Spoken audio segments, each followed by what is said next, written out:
लो भाई, रिलीज हो गई पुष्पा 2 द राइज, फिर से ऑडियंस का थिएटर्स में चूतिया काटने के लिए। मैं ऐसा क्यों बोल रहा हूँ ये वीडियो में आपको आगे पता चलेगा।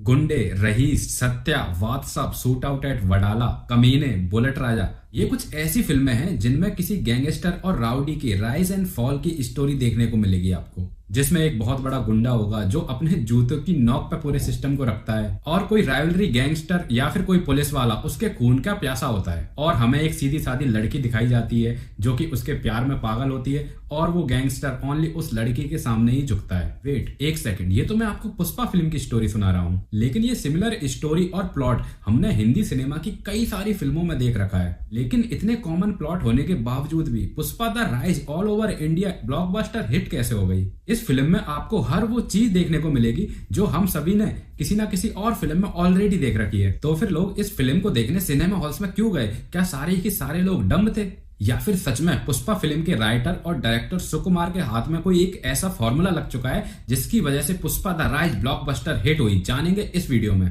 इंडियन सिनेमा में 90 से लेके आज तक हमने कई ऐसी फिल्में देखी इसमें लीड एक्टर जो होता था वो एक एंग्री यंग मैन का रोल प्ले करता था, उसके वही कुछ कॉमन दुश्मन होते थे, फिर चाहे वो करप्ट पुलिस वाला हो, गांव का जमींदार हो, या फिर कोई करप्ट पॉलिटिशियन। ओवरऑल उस एंग्री यंग मैन हीरो की लड़ाई पूरे सिस्टम से हुआ करती थी। फिर दौर आया रोमांटिक हीरो का, जिसमें हीरो की लड़ाई प्रेमिका के जुल्मी पिता से होती थी। फिर चाहे वो नॉर्थ हो या साउथ, हर जगह आपको रोमांटिक फिल्मों की बाढ़ देखने को मिली। अल्लू अर्जुन ने भी लगातार कई सारी रोमांटिक फिल्में बनाई। एक टाइम पे हर रोमांटिक मूवी में हमें एक जैसी स्टोरी देखने को मिली और जनता भी काफी पक चुकी थी। फिर डायरेक्टर्स एंड राइटर्स ने कुछ अलग करने का सोचा, और कुछ अलग ट्राई करने के लिए डायरेक्टर्स ने मेन हीरो को नेगेटिव शेड्स में दिखाना शुरू करा, जहां मेन हीरो ही खुद क्राइम की दुनिया का बादशाह होता था। थ्रू आउट द फिल्म उस हीरो की लड़ाई खुद से ही होती थी कि कैसे उसका क्राइम का साम्राज्य बना रहे और उसकी ताकत कभी भी खत्म नहीं हो। ऐसी गैंगस्टर एक्शन फिल्म जितनी भी बार थिएटर्स में रिलीज हुई, उन्होंने हमेशा बॉक्स ऑफिस को फायदे में ही रखा। हमेशा इन मूवीज ने जबरदस्त कमाई करी। इसीलिए आज तक हमें ऐसी गैंगस्टर एक्शन मूवीज देखने को मिल रही हैं जिनकी कॉन्सेप्ट और स्टोरी तो सेम होती है, लेकिन पैकेट और रैपर हमेशा बदल दिया जाता है, एक नए एक्टर को कास्ट कर लिया जाता है, लेकिन ओवरऑल वही सब कुछ होता है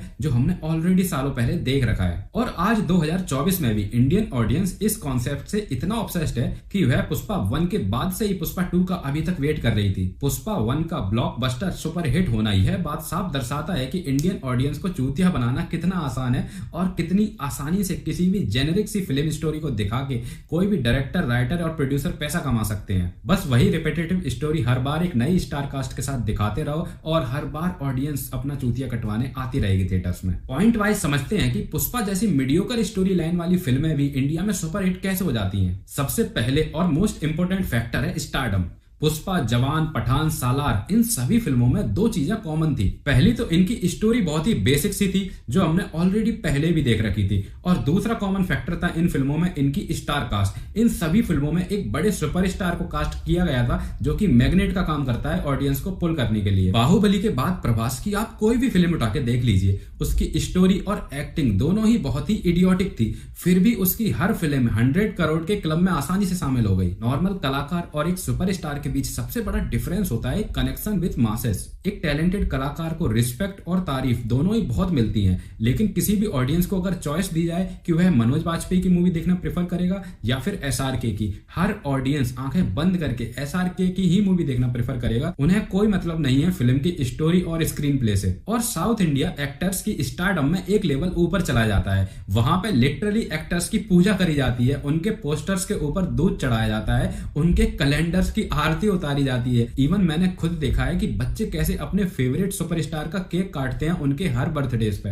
कुल मिला के साउथ में उनका फेवरेट एक्टर किसी भी मसीहा से कम नहीं है। ये बात प्रोड्यूसर्स अच्छी तरह से जानते हैं, तो उन्हें पता है कि जब हमारे पास एक बना बनाया फॉर्मूला है अपनी पिक्चर से पैसा कमाने का, तो हम क्यों अपना वक्त जाया करें कुछ नया सोचने में, राइटर को क्यों पैसे दें कुछ नया लिखने के लिए। बेटर है कि जो चल रहा है बस उसी को एक नए पैकेट में लपेट के ऑडियंस को हर बार बेचते रहो। दूसरा पॉइंट है कि मीडियोकर सिनेमा हमारी इंडियन ऑडियंस को एक इजी एस्केप प्रोवाइड करने का काम करता है। मोस्टली लोगों की लाइफ में ऑलरेडी बहुत सारे स्ट्रगल्स और टेंशन चल रही होती हैं, फिर चाहे वो रिलेशनशिप का स्ट्रगल हो, जॉब का स्ट्रगल हो या फिर फैमिली का कलेश हो। वहीं पुष्पा जैसी ओवर द टॉप मूवी ऐसे लोगों के लिए एक नशे जैसा काम करती है। वहीं इंडिया में जो लोग बोलते हैं कि इंडिया में deep realistic psychological philosophical movie क्यों नहीं बनती है, तो उन्हें मैं बता दूं कि इंडिया में ऐसी बहुत सी फिल्में बनती हैं, खासकर मलयालम इंडस्ट्री में, लेकिन वह बॉक्स ऑफिस पर ज्यादा कमाल नहीं कर पाती, इसलिए नॉर्मल जनता को उनके बारे में कभी पता ही नहीं चल पाता। रीजन सिंपल है कि यार उन्हें देखने के लिए कौन अपना इतना ज्यादा दिमाग खर्च करे, ऑलरेडी लाइफ में इतनी सारी टेंशन चल रही है, तो इंडिया की जनता को और ज्यादा दिमाग नहीं लगाना है जब वो मूवी देख रही हो। मान लो इंडिया में कोई डायरेक्टर प्रोड्यूसर हिम्मत करके कोई बिग बजट साइंस फिक्शन,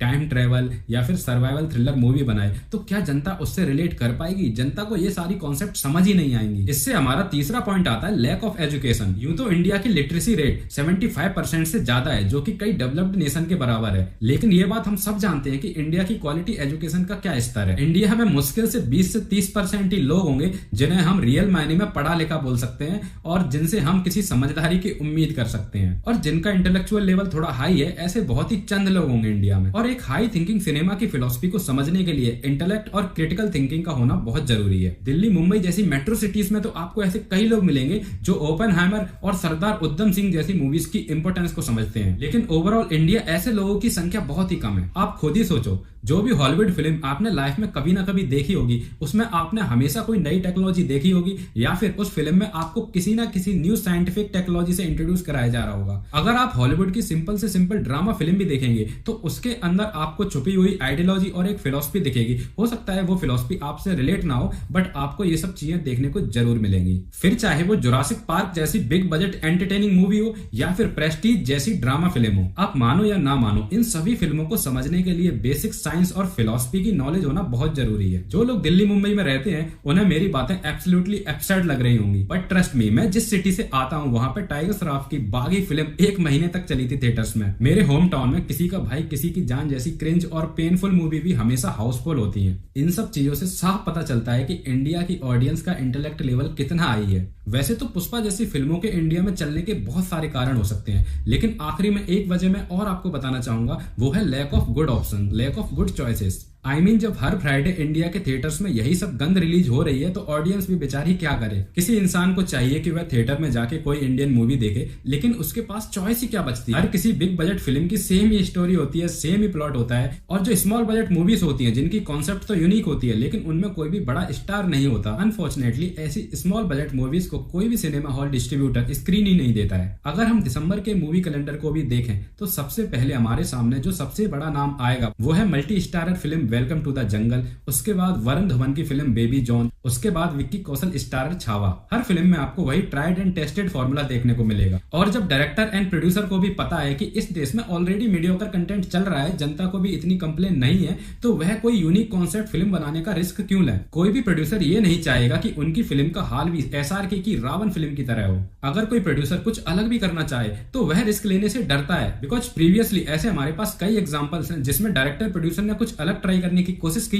लेकिन ऑडियंस ने उसे सिरे से नकार दिया। इंडिया की ऑडियंस इतनी हिपोक्रेट है, जब लापता लेडीज और 12th फेल मूवीज थिएटर में रिलीज हुई थी उन्हें कोई भी देखने नहीं गया, लेकिन सेम फिल्म जब OTT पे आ गई, जब घर बैठे बैठे उन्हें देखने को मिली, तब उनकी तारीफों के पुल बांध रहे थे। इस चक्कर में ऐसी कई फिल्में होती हैं जिनकी कॉन्सेप्ट और प्लॉट यूनिक तो होते हैं लेकिन वह जनता तक कभी पहुंच ही नहीं पाती। तो जब तक इंडिया की ऑडियंस स्मॉल बजट मूवीज को सपोर्ट नहीं करेगी तब तक आपको पुष्पा, जवान, पठान, KGF जैसी मूवीज का चूरन मिलता रहेगा और आप अपने पैसे में ऐसे ही आग लगाते रहेंगे। छोटी सिटीज का तो फिर भी ठीक है कि 100 रुपए के अंदर अंदर उन्हें मूवी देखने को मिल जाती है, लेकिन metro cities like Delhi, Mumbai, Kolkata, Chennai, Bangalore, इनमें मूवीज के टिकट 500 से 600, कभी कभी तो 1200 तक चले जाते हैं। तो आपका क्या सोचना है इस बारे में? क्या आपको भी लगता है कि पुष्पा इतनी सक्सेस डिजर्व करती है, या फिर पुष्पा जैसी फिल्में एक ऐसा लॉलीपॉप है जिसे इंडियन ऑडियंस को चूसना बेहद ही पसंद है? बाकी आपको इस संडे अगर कुछ अच्छा देखना है तो फिर आप मंजूमल बॉयज और ब्रह्म युगम देख सकते हैं। दोनों ही मलयालम इंडस्ट्री की बेहतरीन मूवीज हैं। तो आप क्या सोचते हैं इस टॉपिक के बारे में और इस वीडियो के बारे में? प्लीज कमेंट करके जरूर बताइएगा। अगर आपको मेरा ये वीडियो थोड़ा बहुत भी पसंद आया है तो प्लीज सब्सक्राइब जरूर करें मेरे इस चैनल को, जिससे मेरा भी यूट्यूब करियर स्टार्ट हो पाए। तब तक के लिए बाय बाय, मिलते हैं नेक्स्ट वीडियो में।